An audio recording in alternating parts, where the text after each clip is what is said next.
You studied hard, you put in the hours, you outperform your peers, you know the product better than anybody else in the room, and still, when the promotion to the director or VP came up, they picked someone else. Someone with weaker numbers than yours. Someone who's been around for less time, and someone you've outperforming for years. And here's what makes it even worse. Nobody tells you are doing something wrong. They called you excellent. They said your results are outstanding. But then came the sentence that makes you stuck.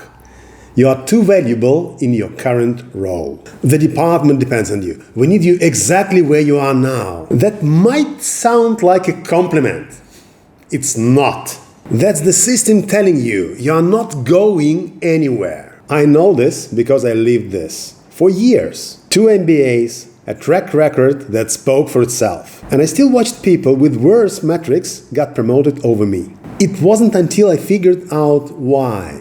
And that changed everything. And that's what this video is about. Most of us were raised on the same story about careers. Work hard, deliver results, get promoted. And honestly, this story is true until a certain level. In the early stages of your career, your results is almost everything. You are competing on who can get more done faster with fewer mistakes. That's the game, and you probably already won it. But at some point, usually at senior manager or director level, the game changes completely, and nobody tells you. Think about it this way. When you're buying a budget car, you compare fuel economy, reliability, price. You want the one that does the job for the least cost. Biggest bang for buck. But walk into a real premium dealership like Rolls-Royce, Bentley, Ferrari, Lamborghini. Nobody's asking about fuel economy anymore. Every car in that showroom is reliable, or no one cares about reliability.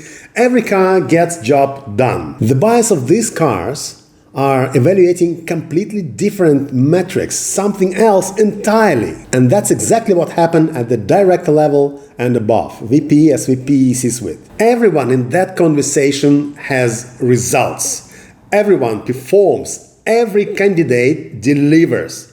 So the results is the floor, not the ceiling. So what do they exactly look at? How you think, how you talk, how you act when there's no one above you telling you what to do. Whether you sound like someone who runs the room, owns the room, or someone who reports to the person who runs the room. That distinction is everything. And if you don't see it, you'll keep working hard at the wrong thing. Which brings me to the 3 specific things that are holding you back at your career. Here's something that surprises most people. Getting more visible is not the answer. In fact, for a lot of smart managers, getting more visible makes the problem even worse. And here's why.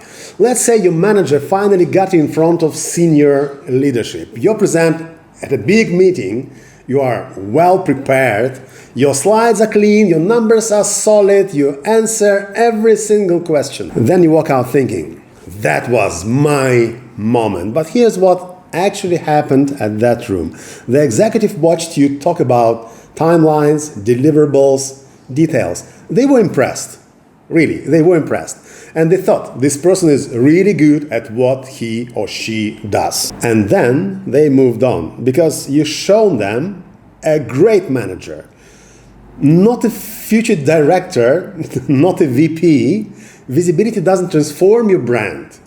It just reveals it. Shows what you really are. If you're still operating and especially thinking at the execution level, visibility just confirms that loudly in front of the people who make promotion decisions. So the question isn't, how do I get more visible?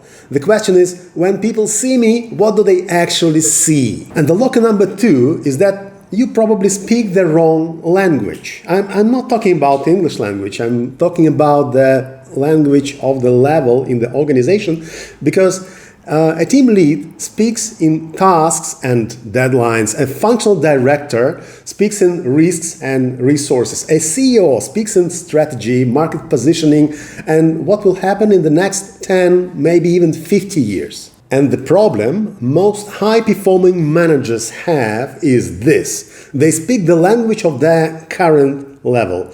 while trying to earn a seat at the next one. You walk into a room full of senior leaders and you talk about what you delivered. Come on, it's like a schoolboy talking about his marks on the English literature in the grade 5. Come on, you serious? Actually, if you want to get promoted one level above, you have to speak the language of 2 levels above you. So that's the language of execution if you're talking just about the deliverables results. It's the language of what. What do we want to achieve? What I've done? What I'm going to do? Directors and VPs speak the language of why. Why this matters to the business. What risk it removes. How it changed the trajectory over time. What trade-offs will we have to make and why they will be the right call. I'll tell you exactly how this played out for me personally. I had 2 MBA degrees. My department was generating 2/3 of the company's total profit. My metrics were better than anyone else by wide margin. But when the director role opened up, they passed on me twice. Once for an external hire and once for the guy whose numbers were worse across every single category. It's revenue, it's profit, it's business development, it's about sustainability of the business, it's about the subordinate results, everything. I was speaking the language of results, just like I did right now, okay? And they were listening for the language of leadership. There's a gap there, and it's not filled by working harder or knowing more. It's filled by changing how you think and how you communicate. And the locker number 3 is that the system needs you exactly where you are. This is the most frustrating one because it disguises itself as a compliment. You've built real trust. Senior people rely on you, and when something is broken, they call you. When the project is political and nobody wants to touch it, they come to you. And you deliver. You always deliver, right? And then comes the conversation. We need you to lead this transformation. It's critical, high stakes. Only you can do that. So you take it. You push hard, you speak some layers to move faster. You burn through some relationship because you don't have time to manage everyone carefully. You just get the results. Your sponsor praises you. But here's what happened to your reputation in the wider organization. Your peers saw the damage. People who worked around you remember the friction. And when your name comes up in succession planning, there's a hesitation. Great results, but politically kind of complex. You became the fixer, the person the organization uses when something difficult needs to be done and nobody else wants their name on it. And fixes, they don't get promoted, they get used. And this trap is subtle because it's built on real trust and real results. But urgency is not opportunity. Not every high-stakes assignment is a stepping stone. Some are a way to keep you exactly where you are. Before you say yes to the next one, ask yourself, does this set me up for the role I want? Or does it lock me into the role I already have? And here's the hidden 4th blocker. Here's a quiet 4th mistake underneath all of this. When the promotions stop coming, most smart people do one thing. They assume they need more knowledge, more credentials, another certificate, another course, another diploma, and I did that big time. I went back for a 2nd MBA, imagine that. I became the most overqualified non-director in the company. And more knowledge didn't fix the problem because knowledge was never the problem actually. The gap was behavioral. It was about the signals I was sending, the decisions I was or wasn't taken, the way I showed up in the room. You can't credential your way out of a positioning problem. So what finally changed things? That was not more knowledge, not more visibility, even no more results. The results were already overwhelming. What changed things is position, specifically the position you take in relation to discussions. At the execution level, your job is to support someone else's decision and make them happen. You are accountable for the output. at the director level and above, you own the decision. You define what the outcome should be. You take accountability not for just an execution, but for consequences. And that's a different operating mode. And the system recognizes it immediately. Here's what that looks like in practice. Instead of presenting results, you frame the problem the result came from and what it means for the business going forward.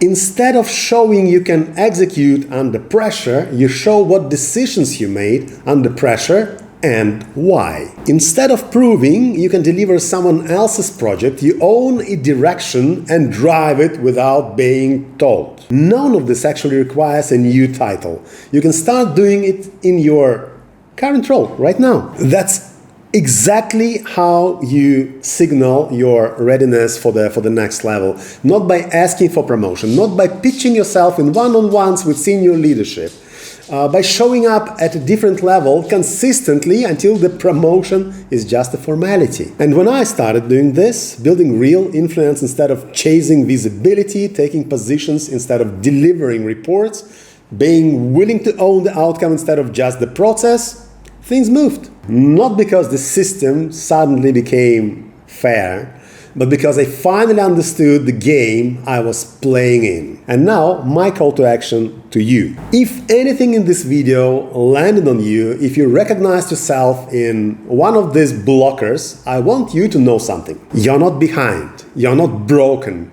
You're just playing by the rules that stopped applying a few levels ago. In the description, there's a link to a page where I tell my full story, not just the highlights in this video, the real version, the 2 MBAs, getting passed over twice the moment I realized that I was doing wrong. And more importantly, what changed. I've delivered a framework around this. It's called Decide. It's not about motivation or mindset hacks. Well, there is some mindset hacks, but it's not the main part of that. It's about building the actual skills and behavioral patterns that get you recognized at the executive level. If the story sounds like yours, read it. And if it resonates, there's a way to book a diagnostic session where we can look at your specific situation, figure out where the real blockers is, and map out what actually needs to be changed. No fluff, just an honest conversation about where you are now and how to move forward.